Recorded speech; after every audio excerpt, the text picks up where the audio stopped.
हरिओम। मैं शिवानी से M yoga student doctor Hari Singh गौर university सागर। मेरा जो टॉपिक है वो है यौगिक आहार। तो हम जानेंगे कि यौगिक आहार क्या है। तो यौगिक आहार के बारे में जानने से पहले हम जानेंगे कि आहार क्या होता है।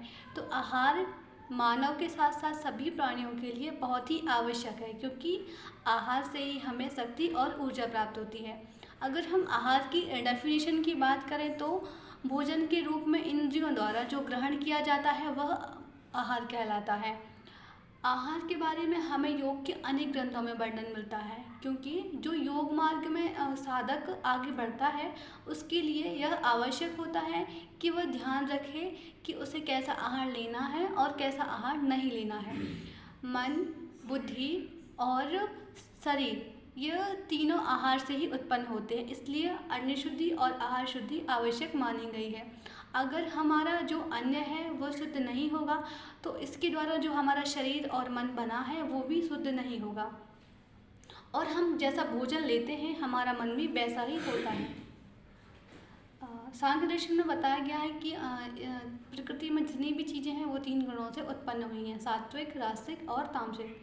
तो ऐसे ही आयुर्वेद और गीता में जो भोजन है या आहार है उसको 3 भागों में विभाजित किया गया है, सात्विक भोजन, राजसिक भोजन और तामसिक भोजन।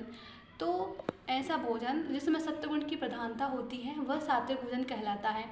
आयुर्वेद में कहा गया है कि जो प्राणी सात्विक भोजन का आहार करता है तो उसकी जो प्रकृति होती है वो भी सात्विक हो जाती है, और एक जो योगी का भोजन होता है वो सात्विक भोजन बताया गया है, क्योंकि सात्विक भोजन से तन मन शुद्ध होता है और हमें शक्ति मिलती है, और इससे हम स्वस्थ रहते हैं व हमेशा प्रसन्न रहते हैं। इसके बाद हम जानेंगे कि राजसिक भोजन क्या होता है। तो जो राजसिक भोजन होता है उसमें रजोगुण की प्रधानता होती है, और इसके साथ साथ राजसिक भोजन में हमें क्रोध आता है, तनाव में रहते हैं, क्योंकि जो राजसिक भोजन होता है उसमें बहुत ज़्यादा मिर्च मसाला होता है व इसमें जो वसा या फैट होता है वो बहुत अधिक होता है, और जिसके कारण हमारा पाचन अच्छे से नहीं हो पाता है और हम रोगग्रस्त हो जाते हैं, और जिससे हम हमेशा तनाव में रहते हैं। इसके बाद है तामसिक भोजन। तो जो तामसिक भोजन होता है वह शरीर और मन के लिए दोनों के लिए अच्छा नहीं होता है, आयुर्वेद में कहा गया है। इसके साथ साथ जो तामसिक भोजन होता है वो आलस्य और अनिद्रा इन सब चीज़ों को उत्पन्न करता है। तो जो तामसिक भोजन है उसमें मछली, मांस, लहसुन, प्याज, अंडा, मदिरा, नशीले पदार्थ या फिर जो रात का बचा हुआ बासी खाना होता है ये सब उसके अंतर्गत आते हैं। तो हम ये कह सकते हैं कि जो एक साधक होता है जब वो योग मार्ग में आगे बढ़ता है तो उसके लिए उसको अपने मन को नियंत्रण करना होता है। तो मन को नियंत्रण वो तब करता है जब उसका आहार अच्छा होता है, क्योंकि जब तक आहार अच्छा नहीं होगा तो वह मन को नियंत्रित नहीं करता, और अगर मन का नियंत्रण नहीं होगा तो वह अपनी योग साधना में आगे नहीं बढ़ सकता है। योग के जो अनेक ग्रंथ हैं उनमें भी आहार के बारे में बताया गया है, जैसे कि हठ प्रदीपिका है और गैरण्य संहिता है। इसके साथ साथ उपनिषद में भी हमें आहार का वर्णन मिलता है। तो जो हठ प्रदीपिका है जो स्वामी स्वात्माराम जी द्वारा रचित है उसमें उन्होंने मिताहार के बारे में कहा है कि सुस्निग्ध मधुर आहार चतुर्थांश विवर्जितः भुज्यते शिव संप्रियते मिताहार सा उच्यते। अर्थात सुस्निग्ध मतलब चिकनाई युक्त मधुर भोजन भगवान को अर्पित कर अपने पूर्ण आहार का चतुर्थांश कम खाया हुआ।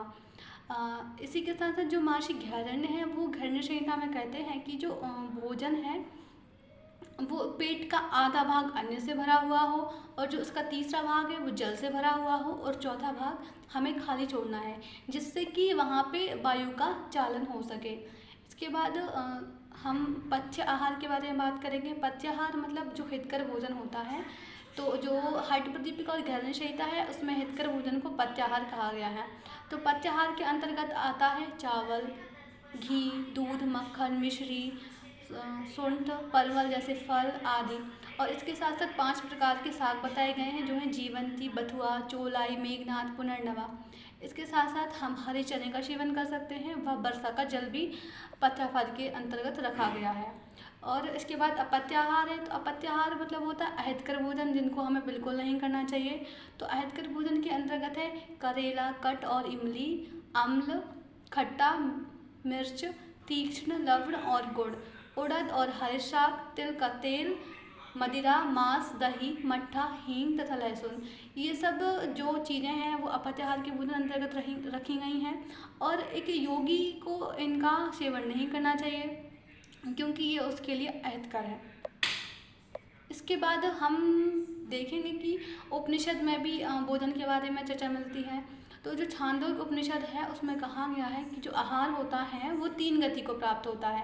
पहली जो गति होती है उसमें जो भोजन होता है उसका स्थूल भाग बनता है और जो दूसरी गति होती है उसमें मांस बनता है और जो तीसरी गति होती है उससे अति सूक्ष्म मन बनता है। तो हमने जाना कि जो यौगिक आहार है वो कैसा होना चाहिए और हमें कैसा आहार करना चाहिए, कौन सा हमारे लिए हितकर आहार है, कौन सा हमारे लिए अहितकर आहार है और हमें किन किन चीज़ों का ध्यान रखना चाहिए। Thank you.